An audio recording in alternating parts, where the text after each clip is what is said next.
الحمد للہ وکفا وسلام علی عبادہ الذین اصطفى اما بعد فاعوذ باللہ من الشیطان الرجیم بسم اللہ الرحمن الرحیم لقد ارسلنا رسلنا بالبینات وانزلنا معهم الکتاب والمیزان لیقوم الناس بالقسط وقال اللہ تبارک وتعالی هو الذي أرسل رسوله بالهدى ودين الحق ليظهره على الدين كله ولو كره المشركون وقال النبي صلى الله عليه وسلم إنما بعثت لأتمم مكارم الأخلاق أو كما قال عليه الصلاة والسلام۔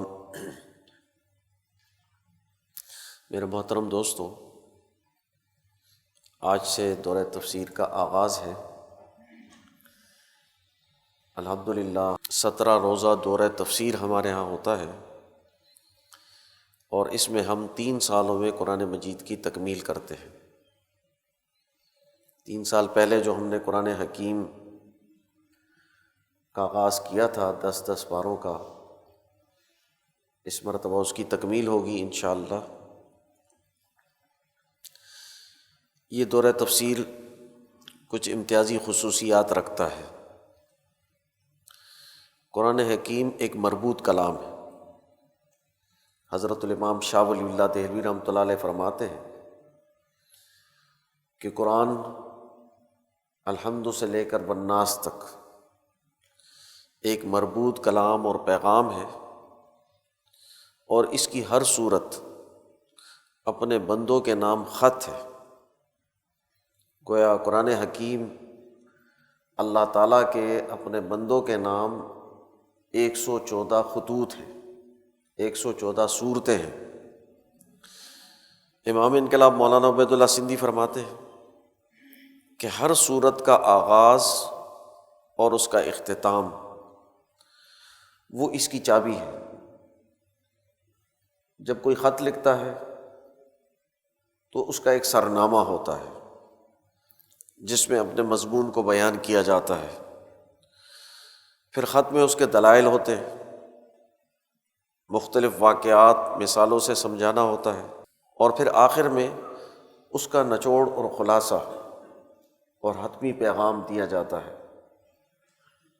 قرآن مجید کی صورتوں کا اسلوب بھی ایسا ہی ہے، اس میں ایک مکمل پیغام ہے۔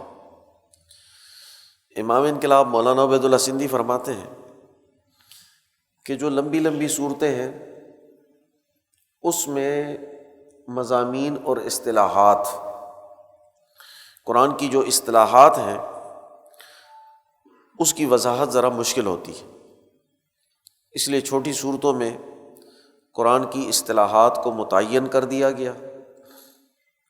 اب جو اصطلاح اور اس کا ایک مفہوم متعین ہو گیا تو پورے قرآن حکیم میں اس کو ایسا ہی سمجھا جائے گا۔ اس لیے قرآن اپنی تفسیر خود بیان کرتا ہے، ایک مقام پر اجمالی بات کرتا ہے تو دوسرے مقام پر اس کی تفصیلات بیان کرتا ہے۔ پھر قرآن کی تشریح رسول اللہ صلی اللہ علیہ وسلم کی سنت سے ہے۔ حضرت ام عائشہ صدیقہ رضی اللہ تعالیٰ سے پوچھا گیا کہ حضور صلی اللہ علیہ وسلم کے اخلاق کیا تھے؟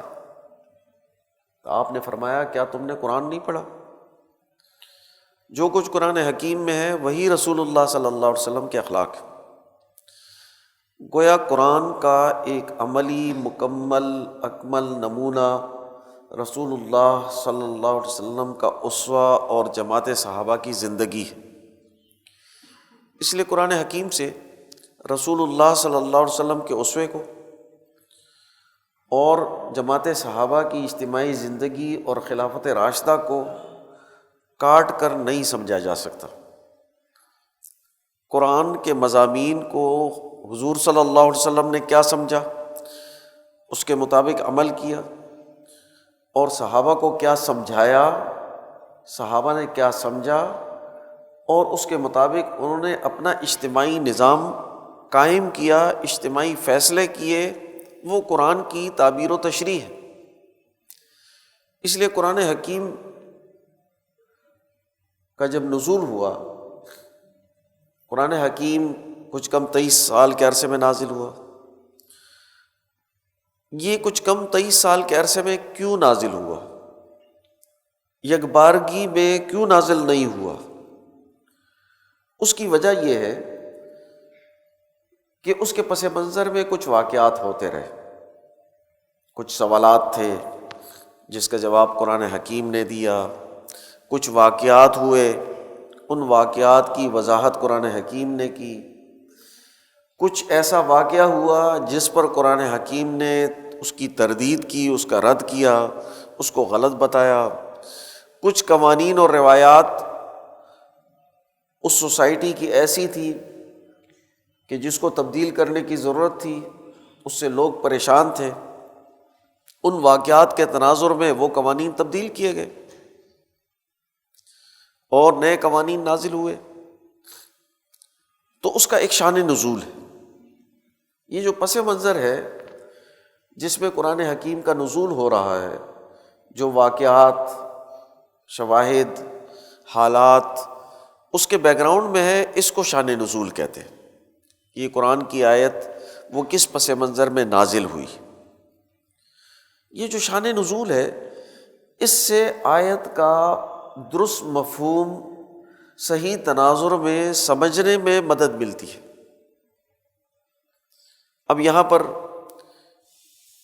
ایک غلطی سوسائٹی میں کی جاتی ہے، اور وہ یہ کہ قرآن حکیم کی ان آیات کو ان واقعات کے ساتھ منسلک کر لیا جاتا ہے کہ ابو جہل کے بارے میں نازل ہوئی، یہ حضرت ابوبکر صدیق رضی اللہ عنہ کے بارے میں نازل ہوئی، یہ فلاں واقعے کے بارے میں نازل ہوئی، اور بس۔ یہ غلط ہے۔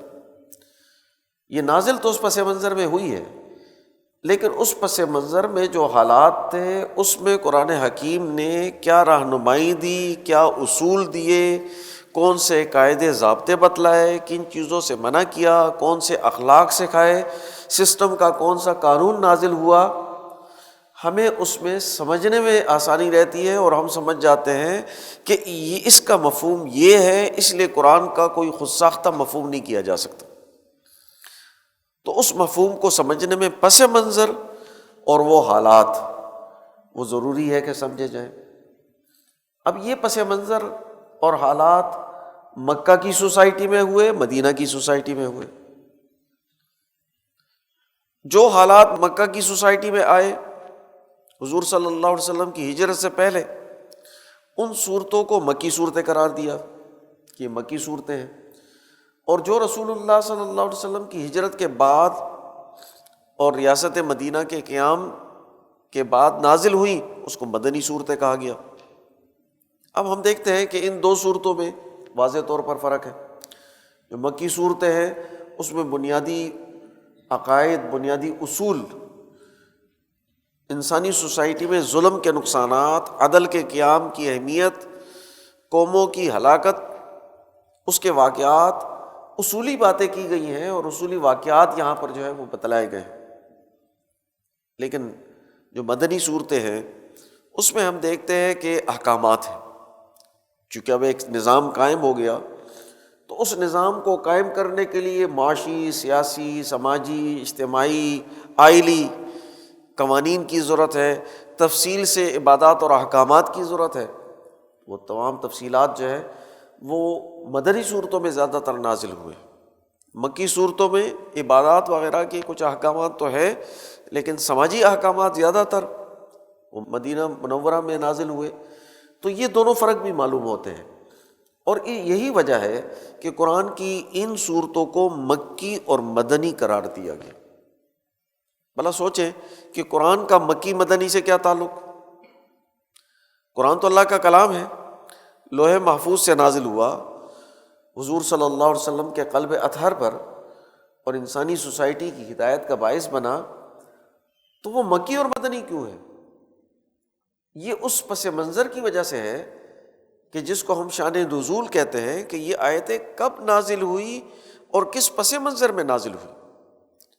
اس لیے مکی صورتوں کو جب ہم مکہ کے حالات کے تناظر میں سمجھیں گے تو اس کی درست تعبیر و تشریح ہمارے سامنے آئے گی، اور مدنی صورتوں کو جب مدنی دور کے حالات کے تناظر میں سمجھیں گے تو اس کی تشریحات بھی ہمارے سامنے آئیں گی۔ اب مکی صورتوں کو مدنی دور کے تناظر میں سمجھا جائے تو اس وقت کی جو قرآن کی تحریک ہے، دین کے غلبے کی جو جد و جہد ہے، اس کا ایک درست مفہوم ہمارے ذہن میں نہیں آ سکتا۔ تو یہ دو ادوار ہیں، اور پھر ان دو ادوار کا ایک ربط ہے۔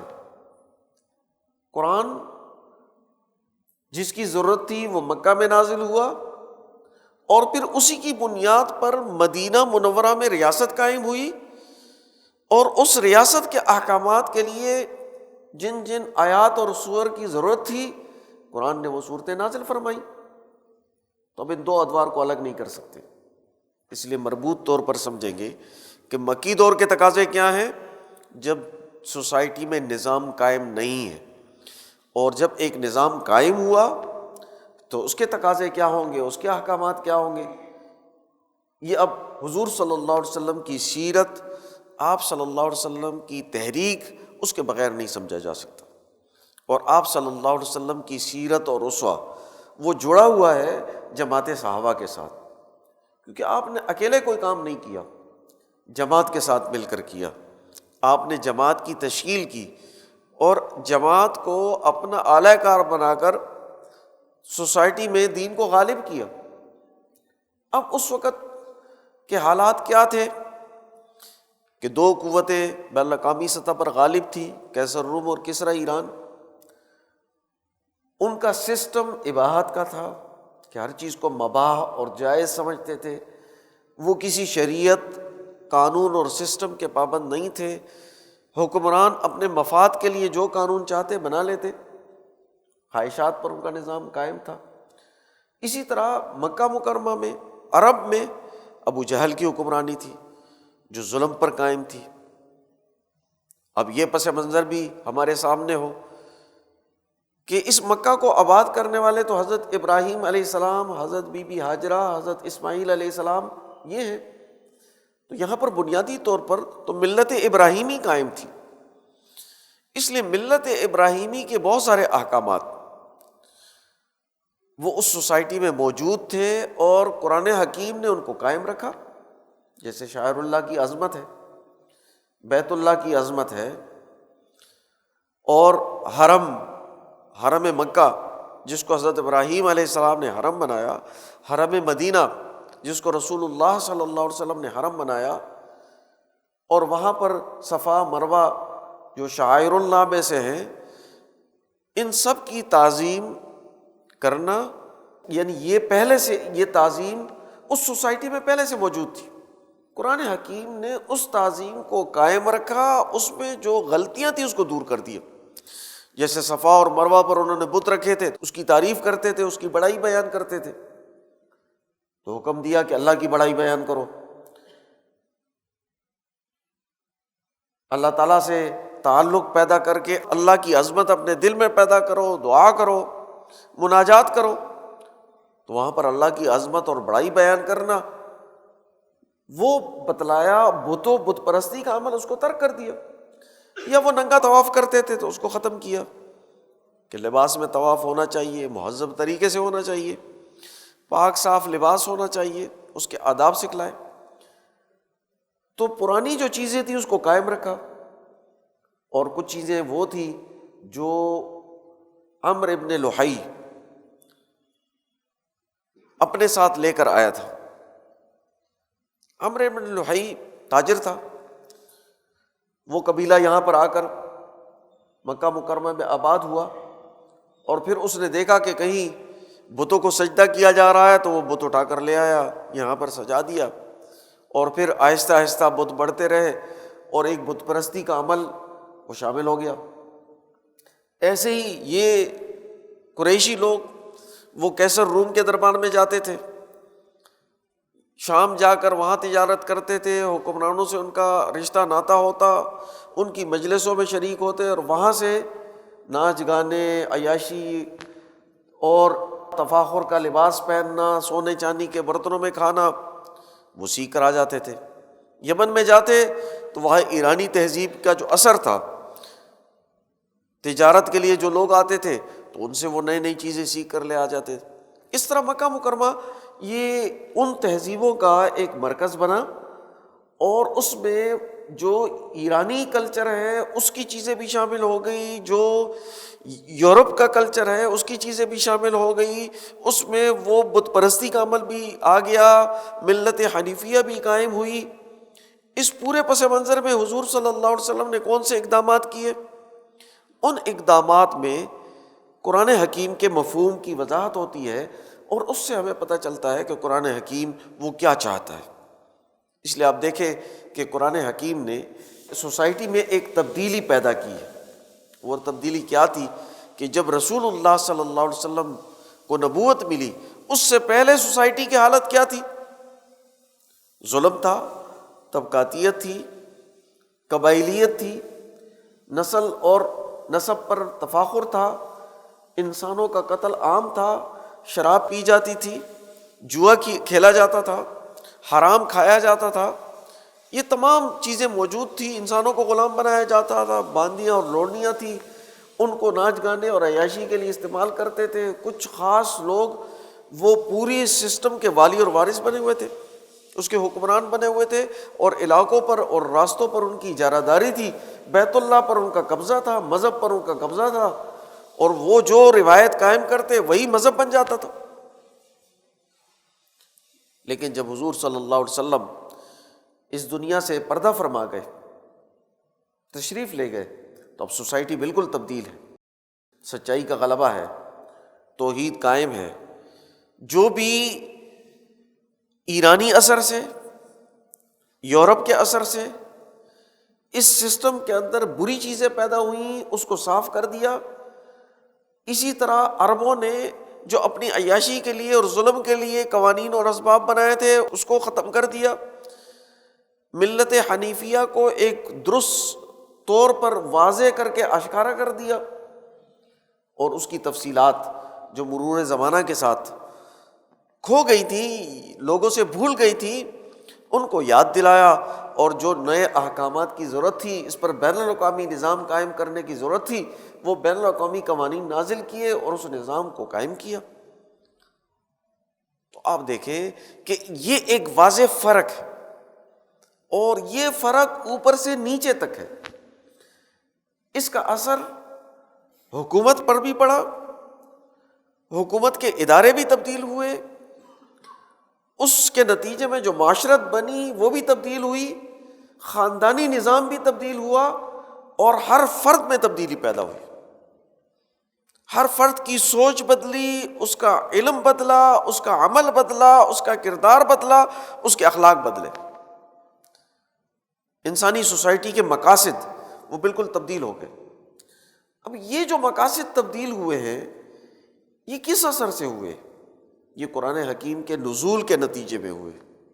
تو قرآن حکیم اپنا ایک نتیجہ پیدا کرتا ہے، اور پھر جماعت صحابہ نے حضور صلی اللہ علیہ وسلم کی اس 23 سالہ زندگی میں، نبوت کی جو 23 سالہ زندگی ہے، اس میں یہی سمجھا اور سیکھا کہ اس دین کو بین الاقوامی سطح پر غالب کر کے کیسر روم اور کسرا ایران کے ظالمانہ نظاموں کو سرنگوں کر کے پوری سوسائٹی، کل قومی سوسائٹی، بین الاقوامی سوسائٹی، اس کو تبدیل کرنا ہے، اور قوموں کو عدل و انصاف کی بنیاد پر قائم کرنا ہے۔ اور یہ تبدیلی صرف اس لیے نہیں کہ انسانی سوسائٹی پر کسی خاص جماعت کی حکمرانی قائم، بلکہ یہ تبدیلی بلا تفریق انسانی معاشرے میں انسانوں کو عدل و انصاف فراہم کرنا، انسانیت کا رشتہ رب العالمین سے جوڑنا، ان کے دلوں میں معرفت الہی پیدا کرنا، اور اللہ تعالیٰ کی صفات کو انسانی معاشرے میں غالب کر کے اس کو بالکل واضح آشکارا کر کے انسانی اخلاق کو اس کی بنیاد پر مرتب کرنا، اور اللہ کی رضا کو چاہنا۔ اس کا بدلہ وہ دنیا میں نہیں مانتے۔ جو بھی اللہ کی رضا کے لیے دین کو غالب کرنے والی جماعت ہوتی ہے، وہ اس کا بدلہ اور ثمرہ دنیا میں نہیں چاہتی۔ اگرچہ دنیا میں غلبہ ملتا ہے، طاقت اور حکمرانی ملتی ہے، لیکن طاقت اور حکمرانی کا مطلب یہ نہیں کہ وہ اس جد و جہد کے معاوضے کے طور پر اپنی زندگی اور اس کے اسباب کو اتنا بڑھا دے کہ تعیشات میں پڑ جائے اور وہی امراض دوبارہ سوسائٹی میں پیدا ہو۔ اس لیے وہ اس کا بدلہ وہ اللہ سے چاہتے ہیں، اللہ کی رضا کی صورت میں، آخرت کی صورت میں۔ اس لیے ہر نبی نے آ کر یہ اعلان کیا کہ ما اسألکم علیہ من اجر، میں تم سے اس پر کوئی مزدوری نہیں مانگتا، ان اجری الا علی اللہ، میری مزدوری وہ تو اللہ کے ذمہ ہے، میں اللہ سے اس کا بدلہ اور ثمرہ چاہتا ہوں، انسانوں سے اس کا ثمرہ اور بدلہ نہیں چاہتا۔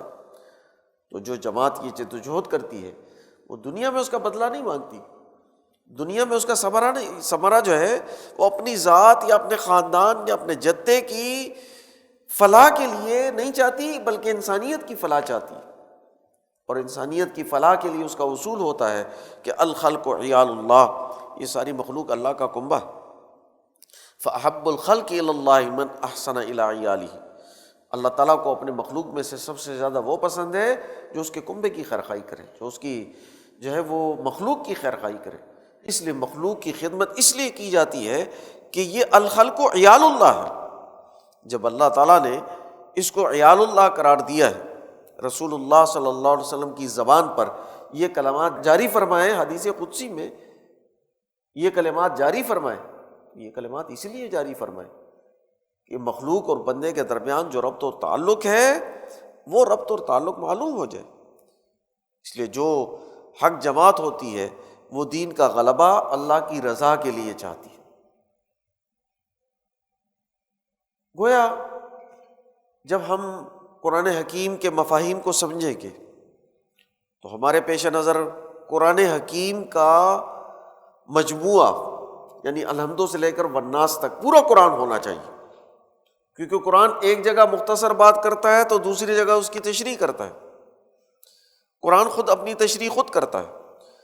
تو جب ہم دورہ تفسیر پڑھیں گے تو قرآن کی تشریح قرآن سے، پھر قرآن کی تشریح رسول اللہ صلی اللہ علیہ وسلم کے اسوے اور سنت اور حدیث سے،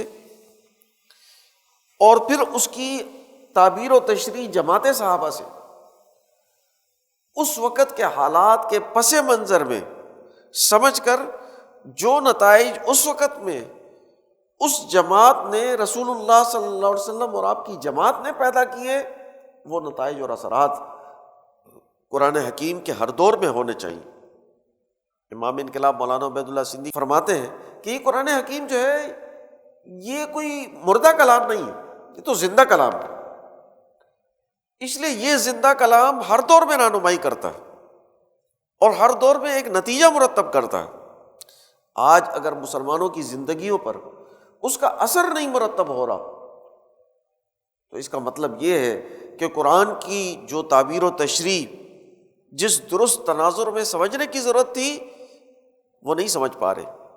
ہم نے قرآن حکیم کو واقعات کے ساتھ جوڑ دیا اور ہم نے اس کو ماضی کا کلام سمجھا کہ ماضی میں محمد الرسول اللہ صلی اللہ علیہ وسلم رسول گزرے ہیں اور رسول اللہ پر قرآن حکیم نازل ہوا، اور اس قرآن حکیم نے ماضی میں کوئی تبدیلیاں پیدا کی اور اس کا حال سے کوئی تعلق نہیں ہے، نعوذ باللہ۔ تو ایسا نہیں، قرآن مجید تو آج کے دور پر کلام کرتا ہے، آج کے دور میں انسانوں کو رہنمائی دیتا ہے اور قیامت تک انسانوں کو رہنمائی دیتا رہے گا۔ رسول اللہ صلی اللہ علیہ وسلم کا اسوہ وہ زندہ اسوہ ہے، جماعت صحابہ کا اسوہ وہ نمونہ اور کامل اور زندہ اسوہ ہے، جس کی بنیاد پر ہم آج بھی اور قیامت تک تبدیلیاں پیدا کر سکتے ہیں۔ اب اس کو آج کے تناظر میں کیسے سمجھا جائے، آج کے تناظر میں اس سے رہنمائی کیسے حاصل کی جائے، اور آج کے مسائل کو ہم قرآن حکیم سے کیسے حل کریں، یہ اصل میں بنیادی سوال ہے جس کی روشنی میں قرآن کی تعبیر و تشریح کی جاتی ہے۔ قرآن حکیم کی یہ حکمت اور فلسفہ، اس کی یہ تعبیر و تشریح ہمارے سامنے حضرت الامام شاہ ولی اللہ دہلوی رحمۃ اللہ علیہ نے رکھی۔ ولی اللہ جماعت اس نے اس خطے میں دور زوال میں قرآن حکیم سمجھنے کا اسلوب کیا ہوگا وہ ہمیں سمجھایا ہے۔ امام شاہ ولی اللہ دہلوی رحمۃ اللہ علیہ عروج و زوال کے سنگم میں پیدا ہوئے، اس لیے آپ کے سامنے عروج کے حالات بھی ہیں، وہ سنہرا دور بھی ہے کہ جب دین غالب ہے اور بین الاقوامی غلبے کے لیے جماعت کی تیاری کی جا رہی ہے، تو آپ کے سامنے وہ حالات بھی موجود ہیں۔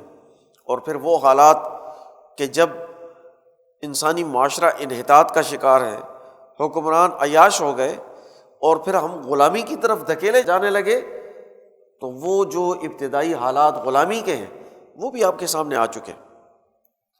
اس لیے جب امام شاہ ولی اللہ رحمۃ اللہ علیہ وہ قرآن کی تشریح کرنے کے لیے بیٹھتے ہیں تو وہ اس دور کے حالات کو پیش نظر رکھ کر آج کی نبض پر ہاتھ رکھتے ہوئے آج کے حالات کے مطابق اس کی رہنمائی کرتے ہیں۔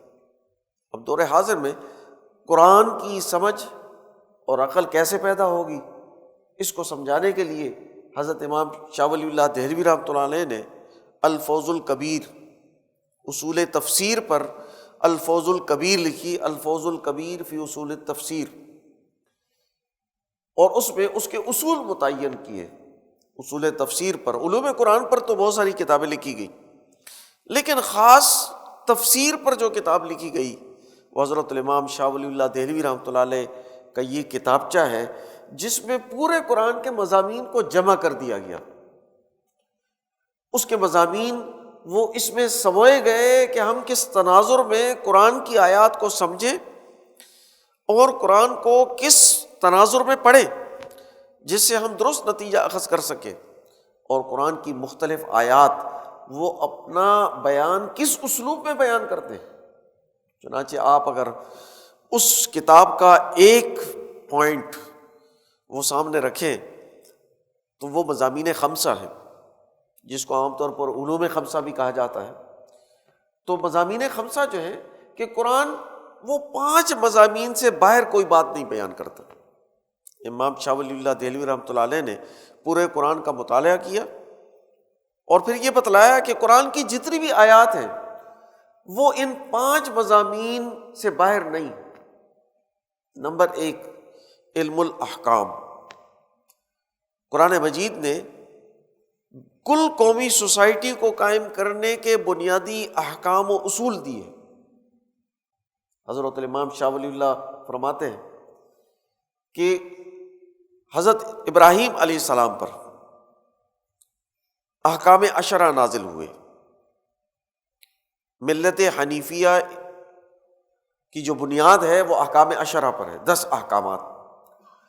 ان 10 احکامات پر قومی نظام تورات نے دیا اور بین الاقوامی نظام قرآن حکیم نے دیا۔ تو تورات نے ان 10 احکامات کی قومی سطح پر وضاحت کی اور حضور صلی اللہ علیہ وسلم نے بین الاقوامی سطح پر۔ تو بین الاقوامیت میں ان احکام عشرہ کی تشریح وہ بین الاقوامی سطح پر کیا ہوگی، اس کے اصول اور قاعدے کیا ہوں گے، وہ آپ ایک بین الاقوامی سوسائٹی کے قیام کے تناظر میں اس کے سسٹم کو سمجھنا چاہیں تو قرآن مجید کے احکامات کو پڑھیں۔ قرآن مجید نے ایک فرد اور ایک خاندان سے لے کر ایک قومی سوسائٹی اور بین الاقوامی سوسائٹی، اس کی معیشت، اس کی سیاست، اس کی سماجیات، اس کے اخلاقیات، اس کی عبادات، اس کے بنیادی اصول وہ تمام کے تمام واضح کیے۔ اس لیے اب کوئی چیز تشنا نہیں ہے، ہر چیز جو ہے وہ قرآن حکیم نے واضح کی۔ سب سے پہلے بنیادی طور پر تو اس سسٹم کو سمجھنا ہے، اس سسٹم کے مقاصد و اہداف کیا ہیں وہ بھی قرآن نے واضح کیے کہ اس سسٹم کا ہدف کیا ہوگا، اور یہ بھی واضح کیا کہ اس سسٹم کے جو نتائج ہیں انسانی معاشرے پر وہ کیا مرتب ہوں گے۔ تو قرآن مجید کا اگر ہم بنیادی خلاصہ نکالیں تو وہ خلاصہ یہ احکامات ہیں جو ایک بنیادی سسٹم کو بیان کرتے ہیں۔ ہم اس کے مسائل اور مختلف احکامات تو پڑھتے ہیں، لیکن ہم اس کو سسٹم کے تناظر میں نہیں پڑھتے۔ جب سسٹم کے تناظر میں نہیں سمجھتے تو ہم سمجھتے عام طور پر یہ کہا جاتا ہے کہ قرآن کا حکم ہے، یہ حضور صلی اللہ علیہ وسلم کی حدیث ہے، اور اس پر انفرادی طور پر عمل کیا جائے، اس کا کوئی مربوط نظام نہیں ہوگا۔ تو ایسا نہیں ہے، اس کو ایک مربوط نظام کے طور پر سمجھا جائے۔ قرآن حکیم نے ہمیں بین الاقوامی غلبے کا کیا سسٹم دیا ہے، کیا نظام دیا ہے، تو علم الاحکام کو سمجھا جائے۔ علم الاحکام میں وہ آیات جو احکام خداوندی کو بیان کر رہی ہیں، وہ عقائد، عبادات، معاملات، سیاست، معیشت، اجتماعیت سے لے کر انسانی زندگی کے ہر شعبے میں کیا کیا حکم ہے، کیا کیا کرنا ہے، کیا کیا نہیں کرنا، کیا کرنا اچھا ہے، کیا کرنا برا ہے، اور وہ کون سی چیزیں ہیں جس کو آزاد رکھا گیا ہے۔ سسٹم 5 طرح سے بحث کرتا ہے۔ کیا فرض ہے، ضروری ہے، کیا حرام ہے، جسے منع ہونا ضروری ہے، یہ سسٹم کے بالکل خلاف چیزیں ہیں، کیا چیزیں سنت ہیں جس کو اختیار کرنے سے حسن، خوبی، بہتری پیدا ہوتی ہے اور اس کو اختیار کرنا چاہیے، اس کے اختیار کرنے پر تعریف ہوگی، اور وہ کون سی چیزیں ہیں جس سے منع ہونا چاہیے، جو اس سسٹم کے لیے برا ہے، اس پر چلیں گے تو بنیادی سسٹم سے ہی محروم ہو جائیں گے، بنیادی دین سے ہی محروم ہوں گے، اس لیے ان سے منع ہونا چاہیے، وہ مکروہات ہیں۔ اور پھر بہت ساری چیزیں ایسی ہوتی ہیں جس سے سسٹم بحث نہیں کرتا اور سسٹم اس کو مباح یعنی جائز قرار دیتا ہے کہ اس کو کوئی کر لے تو ٹھیک ہے، کوئی نہ کرے تو نہ کرے، سسٹم اس پر گرپ نہیں کرتا۔ تو 5 چیزیں جو کوئی بھی سسٹم ان 5 چیزوں کو بیان کرتا ہے۔ جب قرآن حکیم اپنے سسٹم کو بیان کرتا ہے کہ اس کا ایک نظام ہے، اس کا ایک عبادات کا نظام ہے، اس کے ایک معیشت کا نظام ہے، اس کی سیاست کا ایک سسٹم ہے، اس کا ایک فکر و فلسفہ ہے، اس کا ایک سماجی نظام ہے، اس نے کچھ اخلاق متعین کیے ہیں، کچھ صلاحیتیں متعین کی ہیں کہ جس کو اختیار کرنا چاہیے، بہت ساری چیزوں سے منع کیا ہے ان تمام حوالوں سے۔ تو لازمی بات ہے کہ دنیا میں جو دیگر مذاہب اور ادیان موجود ہیں اور جو سسٹم موجود ہے، انہوں نے بھی اس پر بحث کی ہے۔ اس دور میں یہودیت کا ایک سسٹم موجود تھا جو بگڑی ہوئی شکل میں تھا، عیسائیت کا ایک سسٹم موجود تھا جو بگڑی ہوئی شکل میں تھا، اسی طرح جو ہے وہ سابی اقوام فارس کا اور ایران کا ایک سسٹم تھا جو بگڑی ہوئی شکل میں تھا، مکہ مکرمہ ان تمام کی ہماجگاہ بھی بنا ہوا تھا۔ تو اب اس وقت قرآن حکیم نے جو بحث کی ہے وہ ان طبقات سے کی ہے۔ مشرکین کے جو تصورات ہیں اس کو رد کیا، اسی طرح یہود و نصارہ کا جو سسٹم ہے اس کو رد کیا، اس کے دلائل دیے۔ تو اس کے بعد کمپیریٹیو سٹڈی ہوتی ہے، تقابلی جائزہ، تقابلی مطالعہ۔ جب تک آپ اپنے سسٹم کا تقابلی مطالعہ وہ دوسرے نظاموں سے نہیں کرتے تو آپ اپنے سسٹم کو بہتر طور پر ثابت نہیں کر سکتے۔ بہتر ثابت کرنے کے لیے تو عملی نظاموں سے اس کا موازنہ اور مقابلہ ہوتا ہے، اس کے مطابق اس کو سمجھایا جاتا ہے۔ تو قرآن حکیم میں جو دوسرا مضمون ہے وہ کمپیریٹیو سٹڈی کا ہے، تقابلی مطالعہ کا ہے، جس کو حضرت امام شاہ ولی اللہ دہلوی رحمۃ اللہ علیہ علم المخاصمہ کہتے ہیں۔ مخاصمہ اور مناظرہ، آج کل تو مناظرہ کسی اور چیز کا نام ہے، لیکن مناظرہ اور مباحثہ علمی بنیادوں پر ہوتا ہے کہ آپ دلائل، شواہد، عقل و شعور سے دوسروں کی باتوں کو رد کر کے اپنی بات کو دلائل سے ثابت کریں اور عملی طور پر یہ جو نتائج پیدا کر رہے ہیں وہ ظاہر کریں کہ اس کے نتائج بہت اعلیٰ اور عرفہ ہیں۔ تو ان نتائج کو ظاہر کرنے کے لیے لازمی بات ہے کہ دلائل ہوں گے۔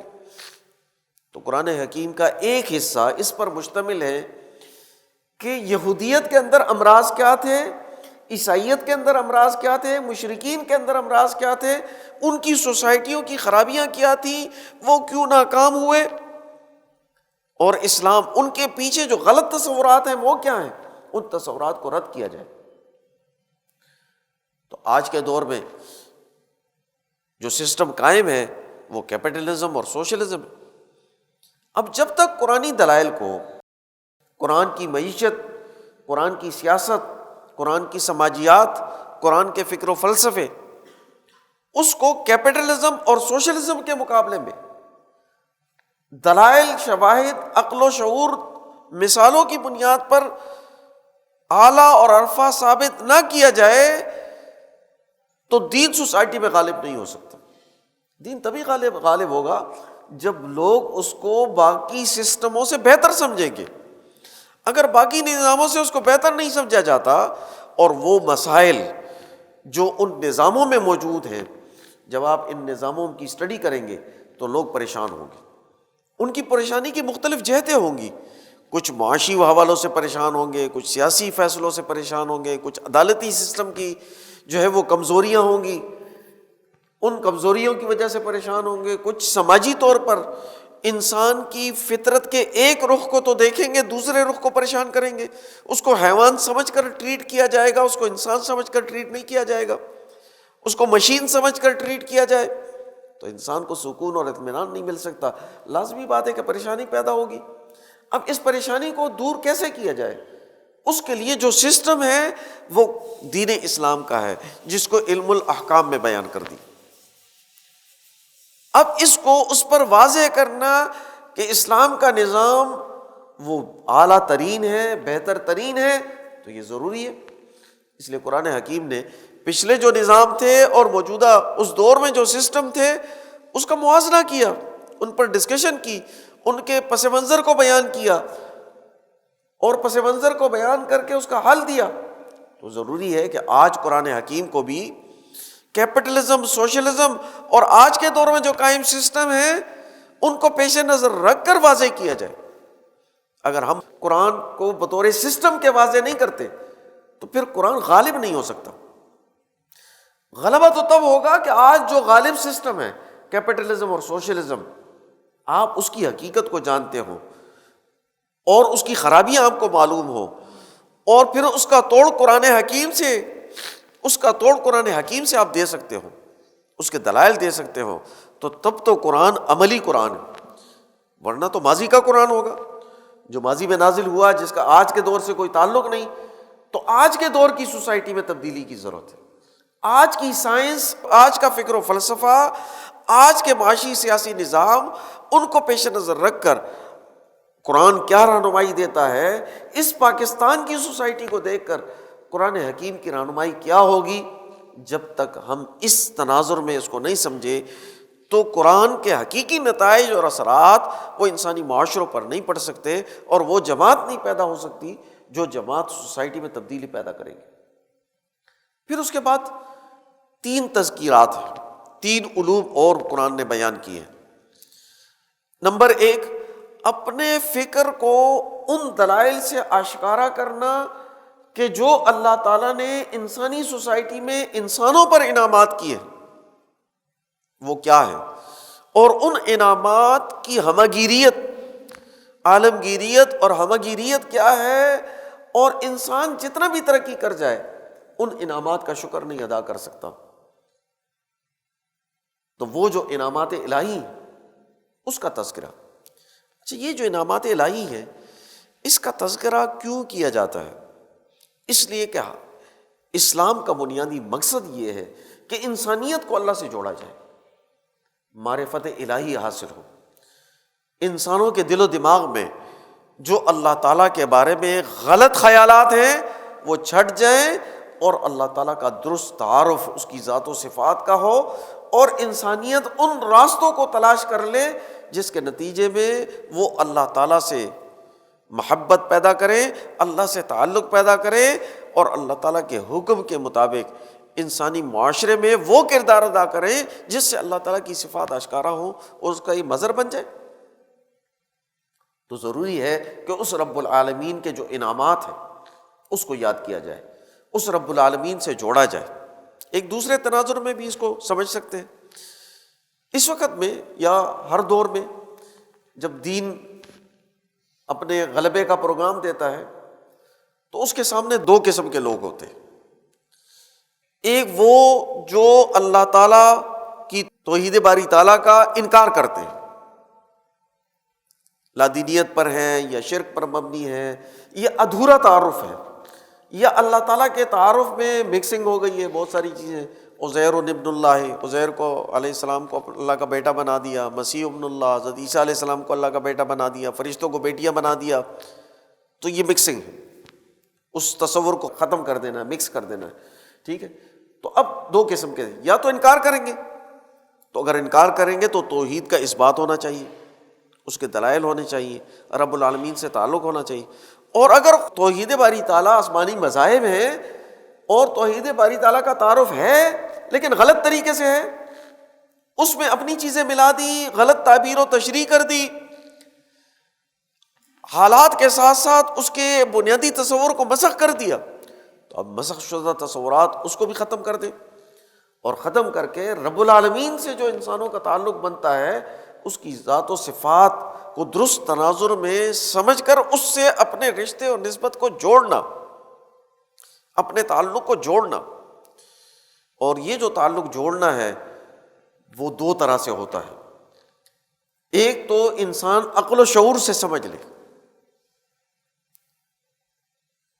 کہ اللہ کی ذات و صفات وہ کیا ہیں، اور دوسرا یہ کہ انسان کا اللہ سے ایسا ربط اور تعلق قائم ہو جائے، ایسا کھنچاؤ پیدا ہو عملی طور پر اس کے ہر انگ میں، اس کے تمام اعضاء، اس کا اللہ سے ایسا تعلق پیدا ہو جیسے کہ ایک شدید پیاسا آدمی، رمضان المبارک کا تصور کر لیں، گرمی کا موسم ہو، روزہ رکھا ہوا ہے اور شام کو افطاری کے وقت پیاس شدید لگی ہوئی ہے، تو پانی کی کیسے طلب ہوتی ہے. یہ کئی دنوں کا جو پیاسا ہے اس کو جب پانی ملتا ہے تو کیسے ہر انگ اس کا جو ہے وہ اس کی طرف لپکتا ہے. تو اللہ سے محبت ایسی ہو کہ انسان اللہ تعالیٰ سے اپنے عملی تعلق کو جوڑ دے. تو یہ تذکیر بِآلاء اللہ ہے کہ اللہ تعالیٰ کی ذات و صفات کا تعارف ہو، اس کے انعامات کا ذکر ہو.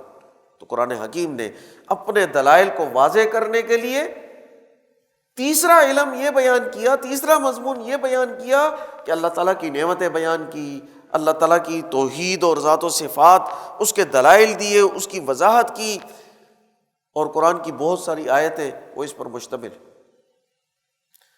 چوتھا علم یہ بتلایا کہ جب یہ تین باتیں واضح ہو گئی تو اب یہ کہ پچھلے قوموں میں یہ کوئی نیا فکر تو نہیں ہے.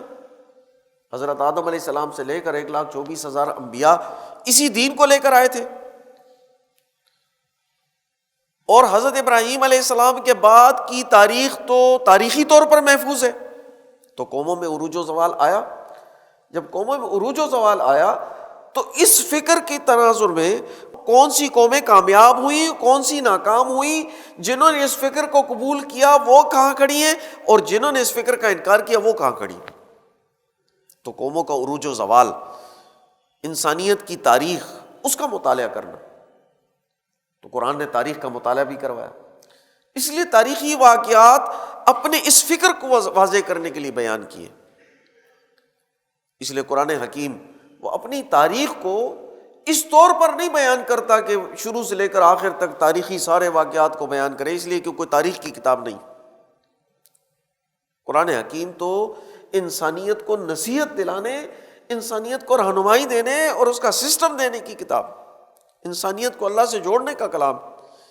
اس لیے قرآن جو تاریخی مثالیں دیتا ہے وہ وہی مثالیں دیتا ہے جو لوگوں کو معلوم ہوتی ہے، لوگوں کے علم میں ہوتی ہے، اور ان کے علم کے مطابق ان سے گفتگو کر کے ان قوموں کو جو عروج حاصل ہوا یا وہ قومیں زوال پذیر ہوئیں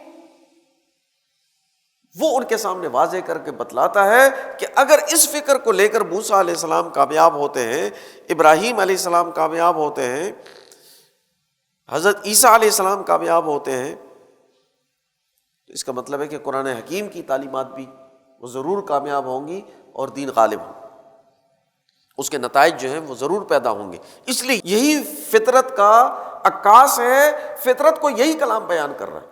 اب اگر دنیا کی اقوام کو اس سسٹم پر پرکھا جائے قرآن حکیم کی اس فکر پر پرکھا جائے تو واضح ہوگا کہ جن قوموں نے ظلم کیا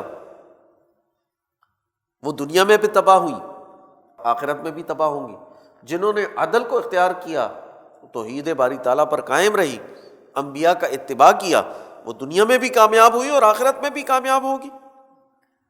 اب اگر ایک فکر وہ پوری دنیا میں جاری و ساری ہے اور دنیا کے تمام فیصلے، قوموں کا عروج و زوال، وہ اس فکر اور نظریے کی بنیاد پر ہے تو وہ فطرت کی درست عکاسی کرتا ہے، اس لیے اس کو نہیں ترک کیا جا سکتا، اس کو نہیں چھوڑا جا سکتا۔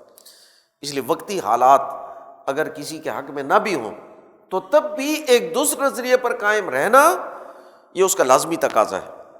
قوموں کے جو عروج و زوال ہے وہ دنوں کی بات نہیں ہوتی، قوموں کے عروج و زوال کے لیے ایک دن وہ 1000 سال کا ہے۔ اس لیے 1000 سال کا جو دورانیہ ہے اس کو اپنے سامنے رکھنا چاہیے۔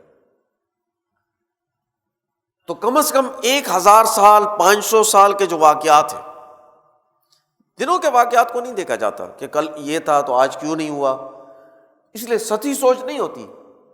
حضرت ابراہیم علیہ السلام نے ایک تحریک شروع کی، اس پر مصر میں نظام 350 سال کے بعد مصر میں اس کا نظام قائم ہوا حضرت یوسف علیہ السلام کے ذریعے سے، اور اس پر پھر جو فرعونوں کا غرق ہونا ہے اور جماعت کی تشکیل ہے وہ حضرت موسیٰ علیہ السلام نے کی، اور پھر ان کے بعد یوشع بن نون کے ذریعے سے وہ سسٹم قائم ہوا، پھر آگے چل کر بڑی بڑی حکمرانیاں قائم ہو گئی۔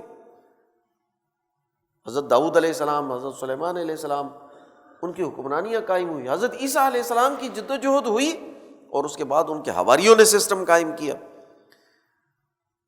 تو یہ ایسا نہیں ہے کہ انسان ایک تحریک شروع کرے، ایک فکر کو لے اور صبح اٹھے تو اس پر تبدیلی آئی ہو، نہیں، جماعتوں کو پرکھا جاتا ہے، آزمائش ہوتی ہے، قومیں تبدیلی لے کر آتی ہے، اس پر مختلف حالات گزرتے ہیں، تب جا کر اس کے نتائج پیدا ہوتے ہیں۔ دن رات میں نہیں تبدیلی ہوتی۔ اب فکر سے منسلک ہونا وہ ضروری ہے، بھلے کوئی حالات ہو۔ درست راستہ اختیار کرنا ضروری ہے، کیسے ہی حالات ہو اس میں درست راستے کو اختیار کیا جائے، اس پر چلا جائے۔ اور 5ویں بات یہ کہ یہ جو فکر ہے، یہ جو اعمال و کردار اخلاق اختیار کر رہے ہیں، اس کا اثر اور نتیجہ کیا ہے؟ ہر عمل اپنے اندر ایک نتیجہ رکھتا ہے، ٹھیک ہے؟ اب یہ کائنات پیدا ہوئی ہے تو اس کا بھی ایک نتیجہ ہوگا، ایک آخرت کا دن ہوگا، ٹھیک ہے؟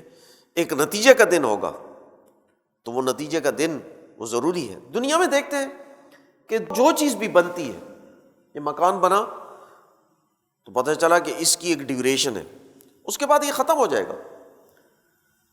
ہر چیز اس پر ایک ٹائم فریم لکھا ہوتا ہے کہ یہ 1 سال کے لیے کارآمد ہے، پھر یہ اس کی موت واقعہ ہوگی، ختم ہو جائے گا۔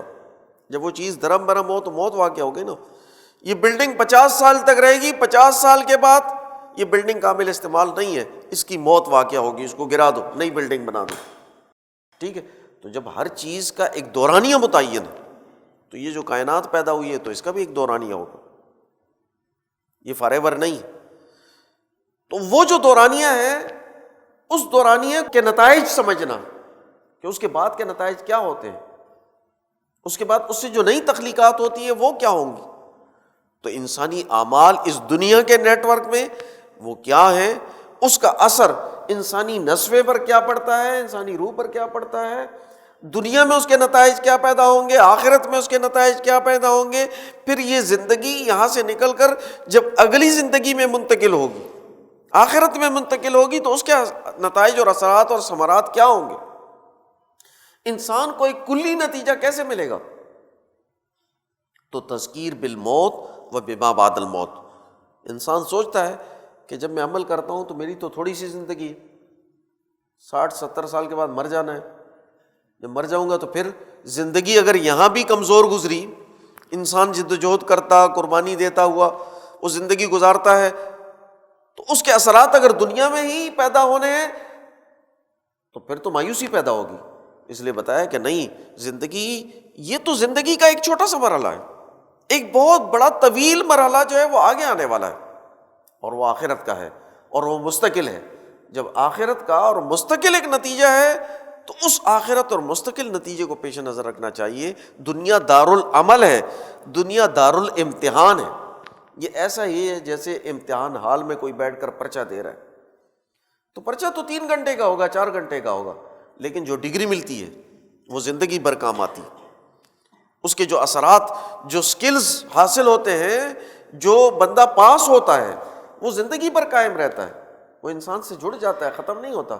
تو انسانی اعمال جو اس دنیا میں کیے جا رہے ہیں، اس کے اثرات اور نتائج جو ہیں مستقبل میں کیا نکلیں گے، آخرت میں کیا نکلیں گے، یہ بھی پتہ ہونا چاہیے۔ تو اب دنیا اور آخرت میں انسانی اعمال اور اس کے نتائج، اس کے اثرات، قیامت کے واقعات، قبر، حشر اور قیامت، اس کے واقعات اور اس کے بعد کی زندگی، اس کے حوالے سے جو رہنمائی ہے وہ بھی قرآن حکیم نے دی ہے۔ اب یہ ایک مکمل پیکج بن گیا کہ ایک سسٹم بیان کیا جا رہا ہے، اس سسٹم کی کمپیریٹیو اسٹڈی ہو رہی ہے، اس سسٹم کی جو بنیادی روح ہے تعلق مع اللہ اور اللہ کے انعامات، اس کو ثابت کرنے کے لیے تذکیر بآلاء اللہ کیا جا رہا ہے، پھر اس پر قوموں کی حالات اور تاریخ پرکھ کر اس کے نتائج بتلائے جا رہے ہیں کہ اس کے نتائج کیا ہوں گے، اور پھر اس کے نتائج دنیا اور آخرت میں کیا نکلیں گے، اور اس پورے تسلسل میں کیا نکلیں گے، وہ بتلائے جا رہے ہیں۔ ایک مکمل پروگرام ہے جس کو قرآن حکیم نے دیا ہے۔ اب قرآن حکیم کو اس تناظر میں سمجھنا کہ یہ ایک مکمل جامع پروگرام وہ سامنے آ جائے، اس کو سمجھا جائے، اس کی بنیاد پر جدوجہد کی جائے، یہ ایک زندہ قرآن ہے جو انسانی سوسائٹی میں تبدیلی پیدا کرتا ہے، یہ ہے جو انسانی زندگیوں میں، سوسائٹی میں اثر پیدا کرتا ہے۔ امام شاہ ولی اللہ رحمۃ اللہ علیہ نے اس کو واضح کیا، اور پھر اس کو واضح کرنے کے لیے اس اصول پر پورے قرآن کا فارسی میں ترجمہ کیا، اس کی وضاحت کی۔ ان کے صاحبزادوں نے قرآن مجید کا اردو ترجمہ کیا، اور اس کے بعد پورا سلسلہ اس فکر و فلسفے کو بیان کرتا ہے۔ امام شاہ ولی اللہ نے اس قرآن کی فلسفی کو بیان کرنے کے لیے 52 کتابیں لکھی، حجت اللہ البالغہ اور دیگر کتابیں، جس میں قرآن حکیم کے اس فلسفے کو سمجھانے کے لیے انہوں نے اس کی تعبیر و تشریح کی، ان احادیث کی تشریح کی جو اس کے فلسفے کو بیان کر رہے ہیں۔ تو شاہ ولی اللہ کے فلسفے کے تناظر میں، ولی اللہ فکر کے تناظر میں قرآن حکیم کو سمجھنا، یہ اصل میں اس دورہ تفسیر کا بنیادی اسلوب ہے۔ ہم چاہتے ہیں کہ اس دورہ تفسیر میں قرآن پر اس طور پر غور و تدبر ہو، تو یہ ایک رسمی دورہ تفسیر نہیں ہے، اور یہ دورہ تفسیر جو ہے وہ انسانی زندگی سے کٹ کر بھی نہیں ہے۔ اس لیے یہاں پر سوال ہوتا ہے، یہاں پر جب ہم آتے ہیں تو یہاں پر امریکہ کی بات ہوتی ہے، سیاست کی بات ہوتی ہے، معیشت کی بات ہوتی ہے، دنیا کے حالات پر گفتگو، تجزیہ ہوتا ہے۔ بھائی وہ نہ کریں تو قرآن کو کیسے سمجھیں؟ قرآن کو اس تناظر میں ہی تو سمجھنا ہے۔ قرآن نے بھی تو فرعون کو بیان کیا، قارون اور حامان کو بیان کیا، نمرود کو بیان کیا، ملا و مطرف کو بیان کیا، ابو جہل کا ذکر کیا، ولید کا ذکر کیا۔ تو قرآن یہ کیوں بیان کر رہا ہے؟ قرآن بیان کر رہا ہے اس لیے ہم بیان کر رہے ہیں، اور یہ سمجھنا ضروری ہے۔ اگر آج اس وقت میں غالب ظالمانہ نظام کو نہیں سمجھا جائے گا تو اس کے مقابلے میں عادلانہ نظام کیسے قائم کریں گے؟ اس لیے قرآن حکیم نے جو اپنا عنوان بنایا ہے، امام شاہ ولی اللہ فرماتے ہیں کہ اگر قرآن کی کسی آیت کو پورے قرآن کا عنوان بنایا جائے تو وہ آیت یہ ہے، والذی ارسل رسولہ بالہدی ودین الحق لیظہرہ علی الدین کلہ۔ وہ ذات جس نے اپنا رسول ہدایت اور دین حق دے کر بھیجا تاکہ اس کو تمام ادیان پر غالب کر دے، اگرچہ مشرک اس کو ناپسند کرے۔ تو دین حق کا غلبہ ہے۔ تو اس غلبے کے نظریے اور تناظر میں ہم قرآن حکیم کی سمجھ پیدا کریں گے۔ اللہ تعالی ہمیں عمل کرنے کی توفیق عطا فرمائے۔ وما علینا الا البلاغ۔